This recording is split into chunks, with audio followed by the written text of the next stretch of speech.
नमस्कार, आप देख रहे हैं जवाब तो देना पड़ेगा और आपके साथ में विजेंद्र सोलंकी। अब की बार दिवाली पर दिवाला। केंद्र में बीजेपी की सरकार, सनातन का सबसे बड़ा त्योहार, महंगाई की मार, जनता में हाहाकार। क्या सच में है जनता से कोई सरोकार? खाने का तेल बेलगाम है, गाड़ी चलाने का तेल बेलगाम है, चूल्हा जलाने की गैस बेलगाम है, महंगाई बेलगाम है। हर कोई कहता हे राम है। आज फिर से महंगाई की मार पड़ी है। पेट्रोल डीजल 41 पैसे महंगा हुआ है। महीने में पेट्रोल 9 रुपए और डीजल 8 रुपए के आसपास महंगा हो चला है। घरेलू गैस महंगी है और अब व्यावसायिक सिलेंडर 266 रुपए प्रति सिलेंडर महंगा हो गया है, 2000 के पार हो गया है। जिसके बाद दिवाली पर मिठाई भी महंगी है। आज जनता कह रही है कि 2 साल कोरोना ने दिवाली नहीं मनाने दी और इस बार सरकार दिवाली मनाने नहीं देगी। इतना भी क्या महंगाई की मार, कम से कम दिवाली तो मनाने देती सरकार।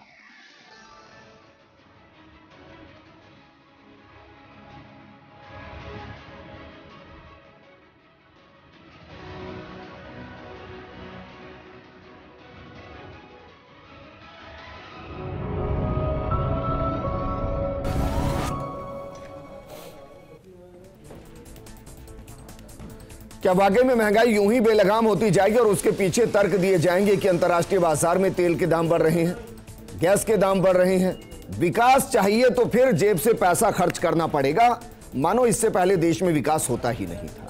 क्या वाकई में आम आदमी इतना अमीर हो चला है कि अब वो 1000 के आसपास का सिलेंडर खरीद सकता है, वो भी बिना सब्सिडी के, क्योंकि सब्सिडी बंद है? क्या वाकई में देश का गरीब आदमी इतना अमीर हो चला है कि वो महंगी सब्जियां खरीद सकता है, महंगा तेल खरीद सकता है? और अब तो दिवाली पर जो मिठाई आनी है वो भी महंगी हो चली है, कमर्शियल सिलेंडर महंगे हो चले हैं। क्या महंगाई का कोई छोर है जहां जाकर ये कहा जाए कि बस अब इससे और नहीं?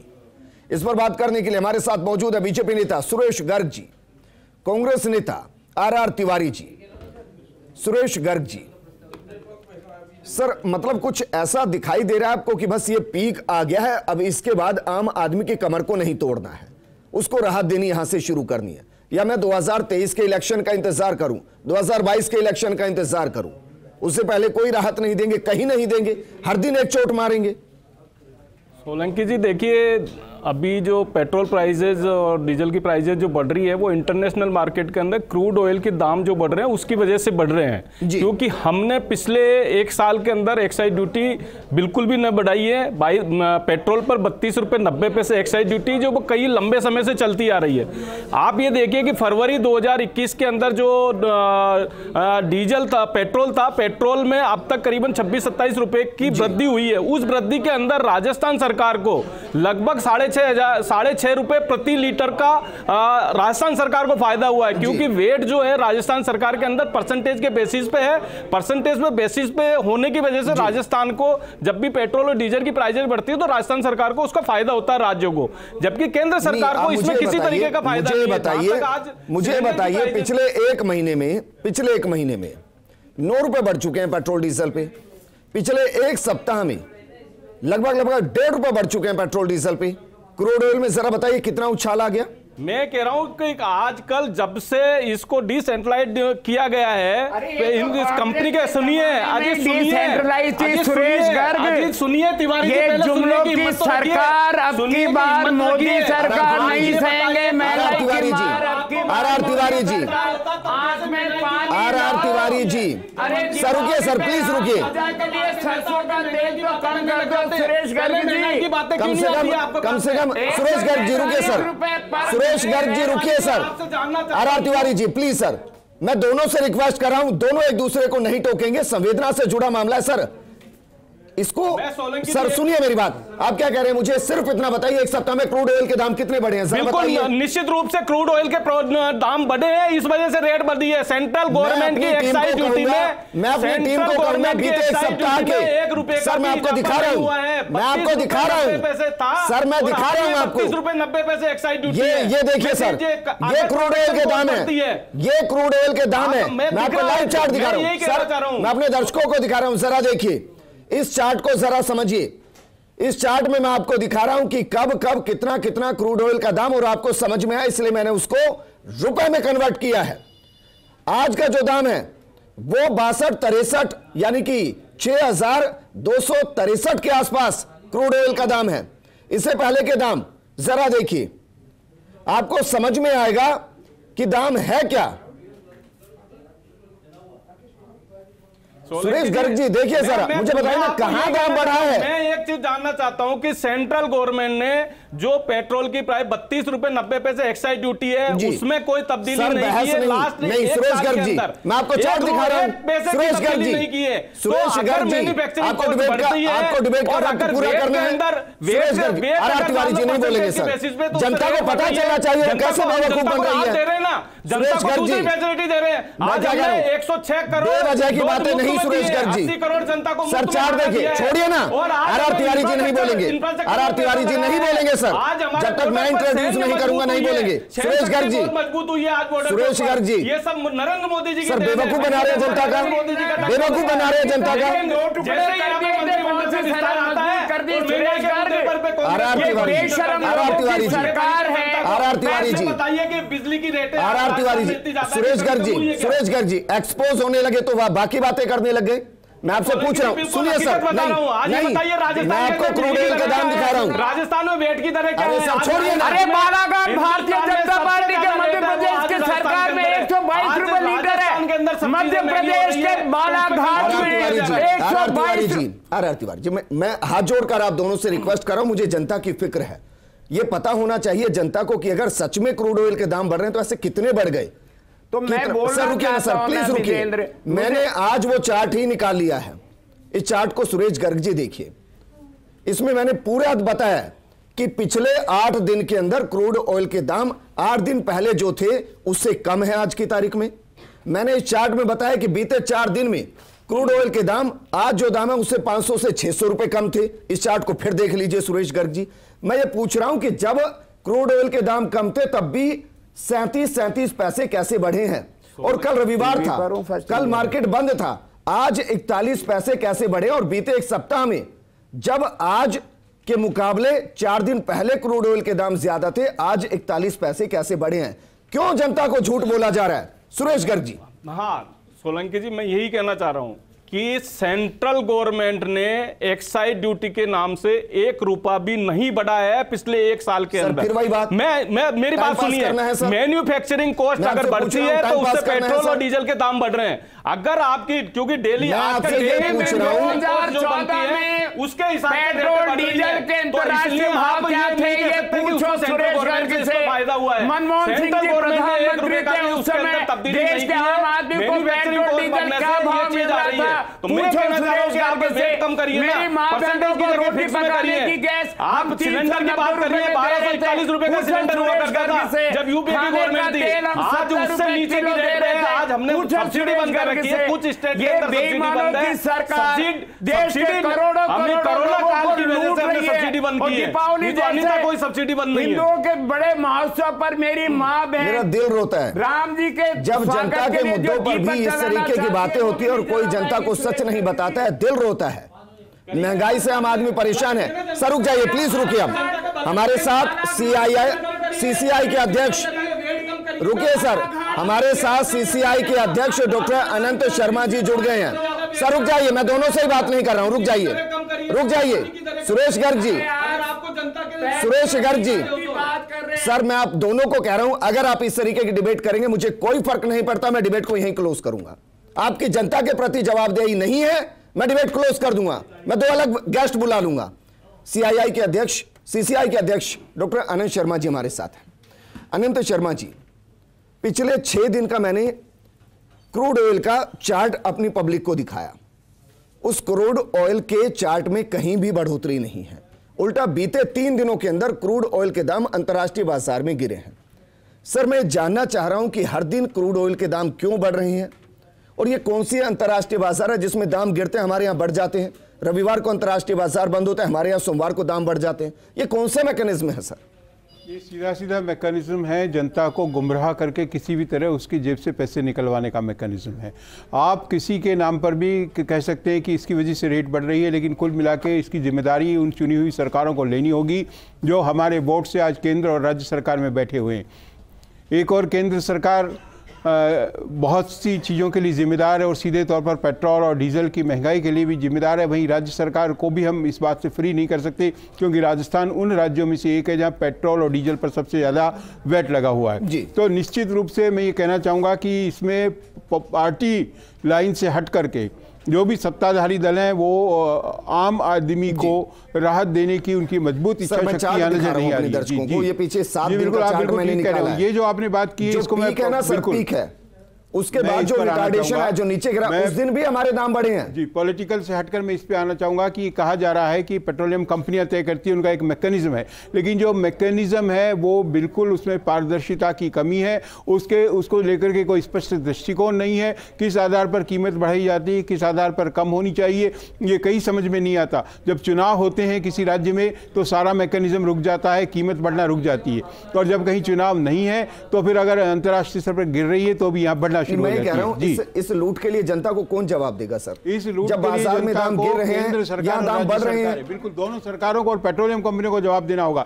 ये जो एकाधिकार है आज सरकारी पेट्रोलियम कंपनियों का बहुत बड़ा हिस्से पर बाजार के ऊपर पेट्रोलियम पर, ये उसका जो लाभ उठाया जा रहा है निश्चित रूप से अनुचित व्यापारिक व्यवहार की श्रेणी में आता है, और आम आदमी को राहत देने के लिए इस मैकेनिज्म को बदलने की जरूरत है, इसकी समीक्षा करने की जरूरत है, और केंद्र और राज्य दोनों सरकारों को एक्साइज और वैट में कमी करने की आवश्यकता है। ठीक है आर तिवारी जी, अब मैं आपसे पूछ रहा हूं सर, मैंने प्रोग्राम इसलिए किया क्योंकि आज मुझे लगता है देश का हर आदमी परेशान होगा महंगाई से, और उसको कोई समझ नहीं आ रहा कि महंगाई हो क्यों रही है, तेल के दाम बढ़ क्यों रहे हैं, गैस के दाम बढ़ क्यों रहे हैं। सर मैं आपसे कह रहा हूं कि सबसे बड़ी पार्टी कहते हैं, सबसे पुरानी पार्टी कहते हैं, इन मुद्दों को उठाते क्यों नहीं है? क्यों आप ये नहीं बताते? विजेंद्र मेरी बात तो सुनो जी। राजस्थान में नहीं पूरे देश में अगर भारतीय जनता पार्टी के खिलाफ महंगाई का आंदोलन कर रही है तो उसका नाम है भारतीय राष्ट्रीय कांग्रेस। कहां कर रही है? 14 नवंबर से 29 नवंबर तक हमारा पखवाड़ा मनाया जाएगा। सूरज गर्ग जी मजाक नहीं, देखिए बहुत गंभीर मुद्दा है, मैं बता रहा हूं। जनता उधेड़ देगी नेताओं को, बना सकती है तो बिगाड़ भी सकती है। मेरी बात तो आप बोलिए सर। 2014 में जब मनमोहन सिंह जी की सरकार थी, ये भारतीय जनता पार्टी के बयानवीर नेता बेशर्मी के साथ में 390 रुपए का जो गैस सिलेंडर हमारी मां बहनों को रोटी पकाने के लिए देते थे, इनकी सारी स्मृति ईरानियां सड़कों पे थी, मोदी जी सड़कों पे थे, और वो लाला है ना वो पतंजलि वाले, मैं ये पूछ रहा हूं आपसे 35 रुपए में अगर रात आर तिवारी जी, मैं अपने दर्शकों को सब दिखा चुका हूं, मैं ये पूछ रहा हूं आज की तारीख में कांग्रेस सड़कों पर क्यों नहीं है इस मुद्दे को लेकर? अरे सवाल ये कि कांग्रेस को ईडी के नाम पर, सीबीआई के नाम पर सब जगह दबाया जाता, लेकिन कांग्रेस में राहुल गांधी, सोनिया गांधी, प्रियंका गांधी के नाम पर देश के लाखों कार्यकर्ता सड़कों पर है। कहां है सर, कहां है मुझे बताइए? राजस्थान का कौन है बताइए जहां है सड़कों पर? ना टेलीविजन दिखाते हैं, ना प्रिंट मीडिया दिखाता है, ना मुझे बताइए राजस्थान में कहां पर है? सब कुछ बेच दिया देश में। आर तिवारी जी दिखाते नहीं, R Tiwari ji first India दिखाता है ना सर, सड़कों पर बैठे। अरे सर फर्स्ट इंडिया दिखाता है, मुझे बताइए राजस्थान के किस कोने में बैठे हैं? नहीं कह रहा हूं मैं, देश का मीडिया घराना मोदी से डरते हैं, लाखों किसान सड़कों पर बैठा है अपनी मांगों के लिए। मुद्दे से मत भटकिए आर तिवारी जी, आर तिवारी जी। अरे सर मैं आपसे पूछ रहा हूं, देश में सबसे महंगा पेट्रोल राजस्थान में मिल रहा है, आपको पता है सर?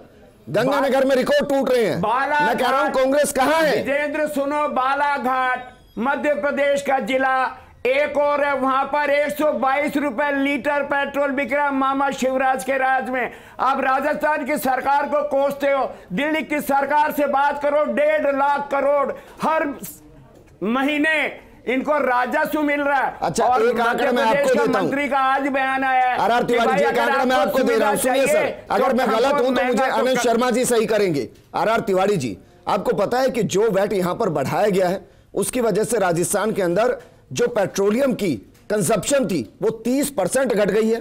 आपको पता है इसकी वजह से सरहदी इलाके के जितने पेट्रोल पंप थे वो लगभग बंद होने की कगार पर आ गए हैं। आपको पता है कि इस वैट से सरकार को जितना पैसा मिल रहा है उससे ज्यादा का नुकसान कंजप्शन कम होने से हो रहा है। क्यों लगा रखा है वैट? विजेंद्र फिर मैं कह रहा हूं, पानी गंगोत्री से निकलता है, गंगा में आता है, गंगोत्री से निकला हुआ गंगा जल हमारे राजस्थान की बॉर्डर तक आता है। अरे देश के प्रधानमंत्री क्या कहना चाह रहे हो जाता है, राजस्थान में आके भ्रष्टाचार में लिप्त हो जाता शर्मा है। जी, जो अपनी शर्मा जी, बात कहते हैं, सर मैंने कई एसोसिएशन से बात की, उन्होंने कहा कि 30% के आसपास का कंजप्शन कम हो रहा है, क्योंकि बाकी राज्यों से पेट्रोल भर के आ रहा है और उससे इतना नुकसान हो रहा है जितना वैट से फायदा नहीं हो रहा। क्या बात सही है? यूपी के चुनाव में पता लग जाएगा। सर रुके प्लीज। जो सरहदी एरिया है उसमें पेट्रोल की कालाबाजारी हो रही है, डीजल की कालाबाजारी हो रही है। आसपास के राज्यों में रेट काफ़ी कम है, तो वहाँ से गैरकानूनी तरीके से पेट्रोल और डीजल राजस्थान के अंदर आ रहा है और इसका नुकसान राजस्थान को रेवेन्यू के तौर पर हो रहा है। जब कोविड लगा था तो कोविड की वजह से जो पेट्रोल डीजल पर एक्स्ट्रा वेट लगाया गया था, जब राहत देने की बात आई तो केवल 2% वापस उसमें कम हो पाया। तो ज़रूरत इस बात की है कि तुलनात्मक ढंग से राजस्थान को जो सीमावर्ती राज्य हैं उनके मुकाबले वेट को निर्धारित करना चाहिए, ताकि स्टेट का रेवेन्यू नहीं जाए और सरकार के साथ साथ आम आदमी को भी राहत मिले। आम आदमी को जो अधिक कीमत देनी पड़ेगी। अभी जो वैट लगा हुआ है, अनंत जी वो ये समझा रहे थे कि जो वैट अभी लगा हुआ है राजस्थान में और जिसकी वजह से पड़ोसी राज्यों से यहाँ पेट्रोल महंगा है, उससे जनता को तो नुकसान हो ही रहा है, महंगा खरीदना पड़ रहा है। एसोसिएशन को भी नुकसान हो रहा है क्योंकि पेट्रोल पंप की हालत खराब हो गई है, कंजप्शन कम हो गया है, और सरकार को भी नुकसान हो रहा है क्योंकि राजस्व कम मिल रहा है। बिल्कुल ठीक कह रहे हैं। सरहदी जिलों पे जो पेट्रोल पंप है उनकी ज्यादातर की स्थिति बंद होने जैसी है और उनकी सेल बहुत कम रह गई है। जी सुरेश गर्ग जी, मुझे बताइए, महंगाई का एक अंत बता दीजिए, ये बता दीजिए आज की पेट्रोल कितने पे जाके रुकेगा? लगाम तो कोई है नहीं, ये तो आप मान लीजिए, मैं चार्ट के जरिए भी समझा रहा हूं। और बताइए कि हम तो उद्योगपतियों से चलते हैं, जनता से हमें लेना देना नहीं, तो ये बताइए कहां जाके घरेलू गैस के दाम रुकेंगे, कहां जाकर पेट्रोल के दाम रुकेंगे, कहां जाकर सब्जियों के दाम रुकेंगे? रुकिए सर। सोलंकी जी मैं बताता हूं आपको, मैं बताता हूं। आप जहां महंगाई की बात कर रहे हैं, अगस्त महीने के अंदर महंगाई दर 5.5 थी। सितंबर महीने के 30 तो आप आंकड़ों में तो विश्वास किस चीज में? मैं ये कहना चाह रहा हूं कि 5.5% महंगाई दर थी अगस्त के अंदर, सितंबर में 4.35% महंगाई दर थी। तो क्यों नहीं आप बिजली की दरें कम कर देते हो? क्यों नहीं बिजली की दरें कम कर देते हो? क्यों नहीं वेट कम कर देते हो? जब अगर आपको ये लग रहा है कि महंगाई है तो वेट कम करिए ना। राजस्थान में वेट ज्यादा क्यों है? पेट्रोल पंप राजस्थान में क्यों बंद हो रहे हैं? बॉर्डर पे चोर बाजारी क्यों हो रही है? पेट्रोल पंप की कम करिए ना। तो यहाँ के भ्रष्टाचार हो रहे हैं। सुरेश गर्ग जी, सुरेश गर्ग जी, दोनों का ऑडियो बंद कीजिए। सुरेश गर्ग जी, सुरेश गर्ग जी, सर दोनों का ऑडियो बंद है, रुकिए जरा, दोनों का ऑडियो बंद है। सुरेश गर्ग जी, मैंने आपसे सवाल क्या किया था सर? मैंने आपसे बहुत बेसिक सवाल किया था। आज जनता को आप ये बताइए कि पेट्रोल के दाम कहां तक जाने वाले हैं। आज जनता को यह बताइए कि रसोई गैस के दाम कहां तक जाने वाले हैं। ये बताइए कि सब्जियों के दाम कहां तक जाने वाले, बस इतना बताइए। सोलंकी जी मैं कहना चाह रहा हूं, देखो सब्जियों के दाम है, आज ही मैंने मेरे पेपर में पढ़ा, अब लोकल सब्जियों की आवक बढ़ती जा रही है। जैसे जैसे राजस्थान लोकल प्रोडक्शन बढ़ता जाएगा, सब्जियों के दाम कम होते जाएंगे। पेट्रोल डीजल की जहां तक बात है, इंटरनेशनल मार्केट और मैन्युफैक्चरिंग कॉस्ट ज्यादा होने की वजह से पेट्रोल की दरें बढ़ी है, क्योंकि मैं कह रहा हूं झूठ सर, पेट्रोल और डीजल की एक्साइज ड्यूटी आज से साल भर पहले थी। अरे सर मैं कह रहा हूं झूठ है, आज है। तो मैं जनता को चार्ट दिखा रहा हूं सर। हाँ, सुरेश गर्ग जी करेंगे कि इसको जीएसटी में लाया जाए। सुरेश गर्ग जी, अरे सुरेश गर्ग जी, सुरेश गर्ग जी, सर जनता सब समझती है। मैं ये कह रहा हूं, फिर चार्ट देखिए, आपको मैं बार बार चार्ट दिखाऊंगा।